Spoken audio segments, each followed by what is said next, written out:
Hello and welcome to the Real Estate Regroup Show. I am your host, LJ Walker, real estate investor helping you realize your dreams of owning a home or investing in one. But today, I want to talk about the comments that Taraji P. Henson has made, which has gone through the internet like a wildfire. You see, for those of you, just in case you have not seen it, just to recap, Taraji just expressed that she was frustrated with Hollywood having to constantly prove that she's a good actress and that she deserves to make a certain amount of money, but instead she's often offered a fraction of the cost, and she has to constantly negotiate how much she believes she's worth at the table. And sometimes she gets it, and for the most part she doesn't get it. She's mentioned in one article that the only one that has paid her $500,000 is Tyler Perry to this date. And so when I was listening to her, like, many people, I said, she sounds a lot like Monique. Monique was bringing up very much the same thing, similar thing. And if some of you remember, Monique was the one that was actually supposed to play Cookie in the show Empire, but it was given to Taraji. And I believe the reason why it was given to Taraji is because that was when Monique had a fallout between Oprah, Lee Daniels, and Tyler Perry. Right? So I was like, wow, look at how that turns around. But that is, honestly, that's nothing new. That's been going on for a long time. The pay disparity, I'm not sure if I'm saying it right, the discrepancy between male actors and female actors. But you know what? It's the same way in the business world as well. Yes, they do the same thing. A guy can have less experience than you, and they will pay him, for whatever reason, more money than they pay you, the woman.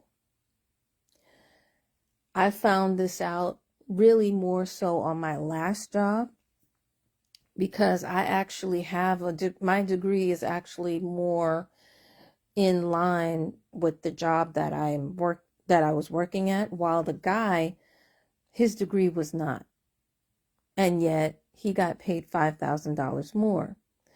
So let me tell you what happened. After a year of working there, we didn't get a raise. So I went to them and I said, I did X, Y, and Z. So are we going to get a raise? And they said no. They said they claimed that it was not in the budget. This is not this job. This is the job I had previously. So I said, oh, okay. I went and I looked for another job, told them that I was quitting. And when I did that, they pulled me into the office and then they offered me a raise. So I was like, wow, you told me that it wasn't in the budget. How come all of a sudden you have all this money to give me, right? And I thought about it. I spoke to some other coworkers, not the ones that were in my immediate office, but in other offices. They said to me, take the other job offer, because what's going to happen is next year the same thing is going to happen. They're going to tell you they don't have the money, or they don't feel as though what you did was all that great, and they're not going to give you the raise. And what's going to happen is you may sit here, become comfortable, and the next thing you know, 1 year will turn into 5, 10, 15, 20, 25 years. So leave. And that's exactly what I did. I left. I'm at the company I'm at now, and I get a raise every single year. But even though I get a raise every single year, I know, I wouldn't say that all of the men make more money than me. I know that that's not the case at all. But I would say that there are some men that make more money than me that I don't believe should make more money than I do. And I'll just leave it at that. Okay. So I just wanted to let people know that it's not just Hollywood. Everybody talks like it's just that. No, it's really everywhere. And it's probably happening to some of you who are listening to me right now. You don't know because you didn't ask your coworker how much money that they make. And they probably won't share that information with you anyway. A few will and a few won't. Right? But I'm just putting that on the table so that you guys are aware. Now, there's some other things that I wanted to address that I think when I listen to other people chime in, I think they may have gotten things misconstrued.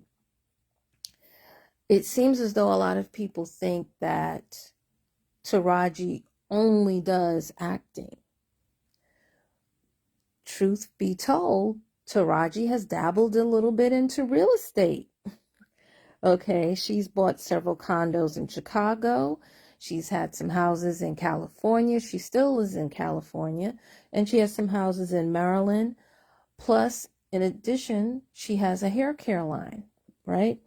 So it is kind of weird to me that she doesn't have a fashion line or that she wasn't promoting any fashion, since her character on Empire, many of the outfits she had, I have to admit, I was inspired and I went out and I bought some. So, well, one, but because I'm frugal. Anyway, yes. So I think when she was complaining about the money, a lot of people said, well, oh, she needs to go and do something else. She has gone and done something else. It's called real estate. And of course now, this whole hairline that she's pulling out. And I have to say this too, what she said, as far as, not being paid equally, not being paid what she's worth, it is a great reason to go into real estate. And I'm glad to see that this is something that she has taken on for herself, because I myself, I also chose to go into real estate and make it a business. Because, listen, going that route, will you avoid racism or sexism? No. But you pretty much can make the money that you deserve to make if you choose the right deal. Okay? That's what I like about real estate the most. Okay? More than, let's say, working a regular job. Now, there was something else that she said that caught my attention, that caught my eye, if you will. And she says that, Uncle Sam takes half. When you don't set up your business right, when you don't open up certain funds, yeah, Uncle Sam is going to take half. So right there, I'm going to have to say to Miss Henson that she may want to have another accountant, a tax attorney, look over how her business is set up. You see, this year I did pay a whole lot of taxes, like mind-blowing amount of taxes that'll make you speechless. And it's already made several people speechless, including myself. But I found out after speaking to several accountants that it was because my business wasn't set up right. See, a lot of times when you listen to the wrong people, they give you half of the information. They don't give you all of the information that you need in when it comes to setting it up, whether it should be an LLC, C Corp, S Corp, what state it should be set up in. They did not mention to me about foreign entity and things like that. So yeah, the government came and the government almost wiped me out. Thank God I still have money in the bank. Thank God I still made a profit this year. But yes, this is my advice to Taraji, because I know the feeling. And then here's the other thing though. Even though they took a lot out, they didn't take half. All right, because why? I have a HSA, which is a healthcare savings account, that's triple tax free, right?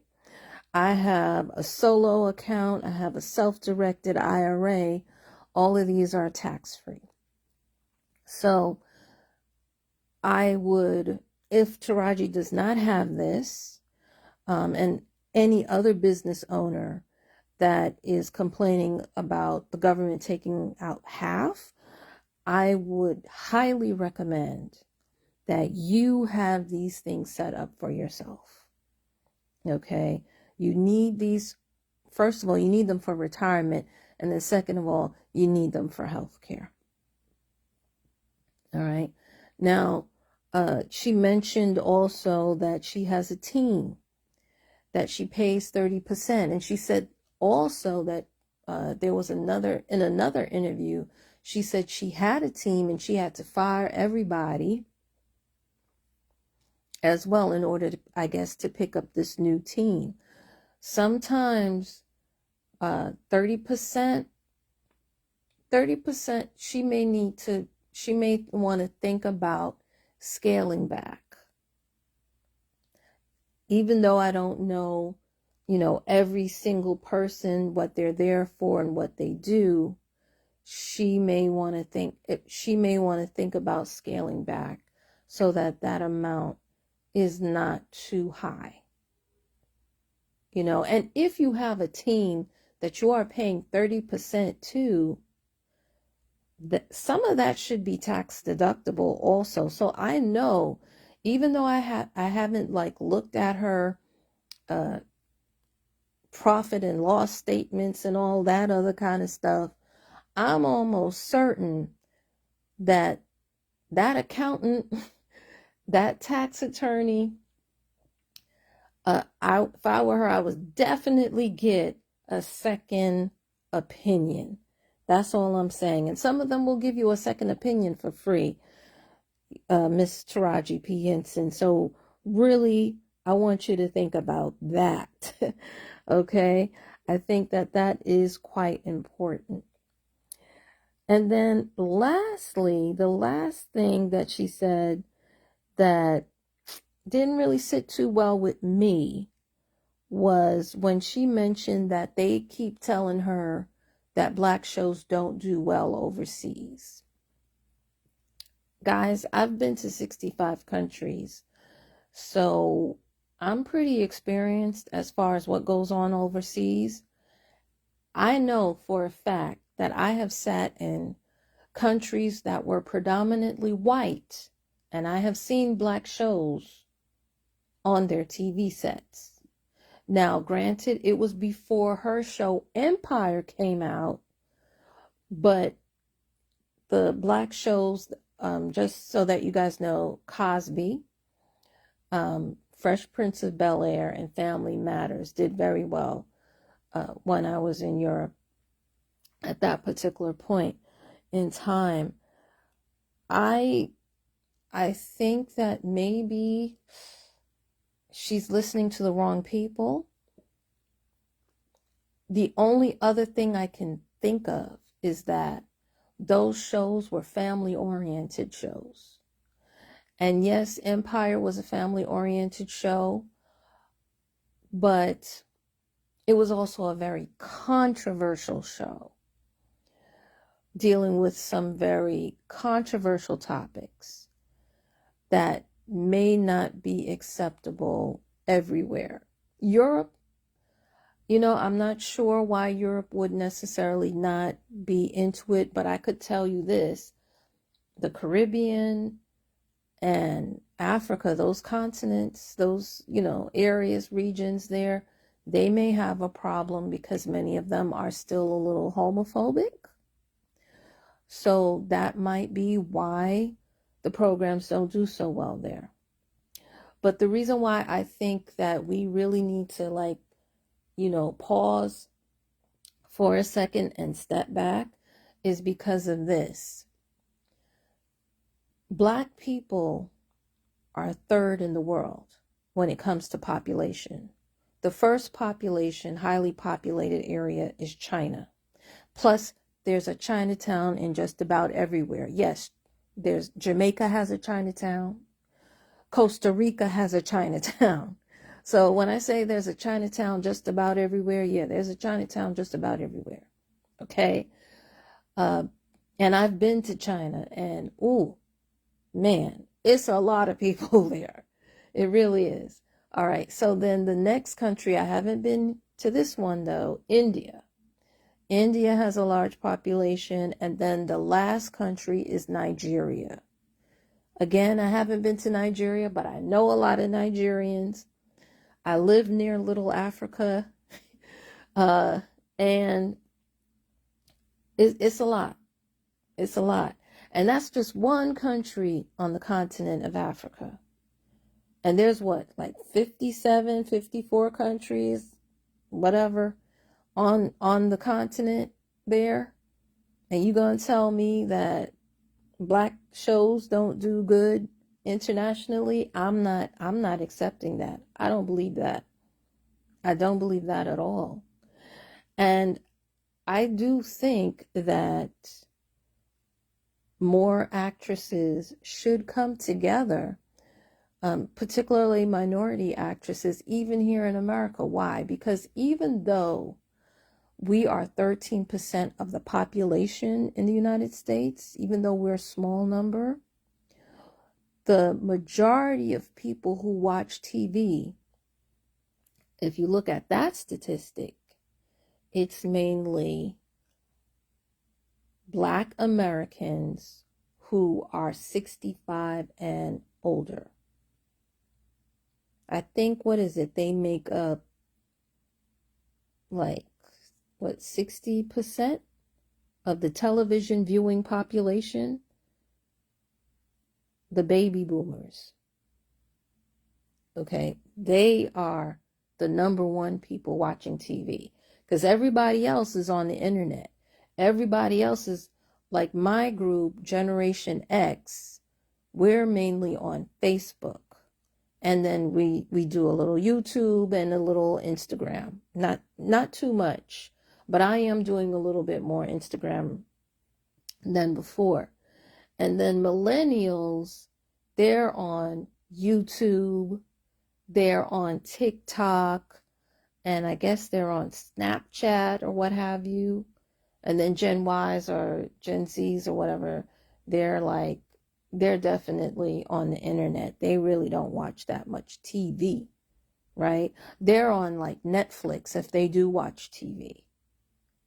Because like I said, I do travel nurses. A lot of them don't even watch the TV. A lot of them are on their tablets. And if they do watch TV, like it was a must that I have Netflix on my television. It was a must that I install it. Okay. It's a must that I have Amazon Prime. If you have a travel nurse housing, if you're a travel nurse housing provider, you have to have those two things on your TV. They're not watching ABC, CBS, and they're not doing that like how the baby boomers are doing it. They're not. Many of them are not, and not that many millennials are doing it either, right? So for them to tell her that, nah, I don't believe it. I'm not saying I don't believe her. I believe her. I believe they told her that. But I think it's kind of like the same as when that company I used to work for told me they didn't have it in the budget, and then all of a sudden they got all this money to get me to stay in the company and not leave. That's all I'm saying. So folks, that's my 2 cents that I have on the Taraji P. Henson situation. Share with me what your thoughts are in the comments section below. But yeah, I do think that some people missed it. To wrap it up, I don't think it was that she doesn't have any side gigs. No, she has other stuff on the side. She's making money on the side doing other things. It's just that acting is what she loves. Acting is her passion, and she wants to be paid for that. She wants to be paid well for what she loves. And I get it. I get it. I went and I studied computer programming.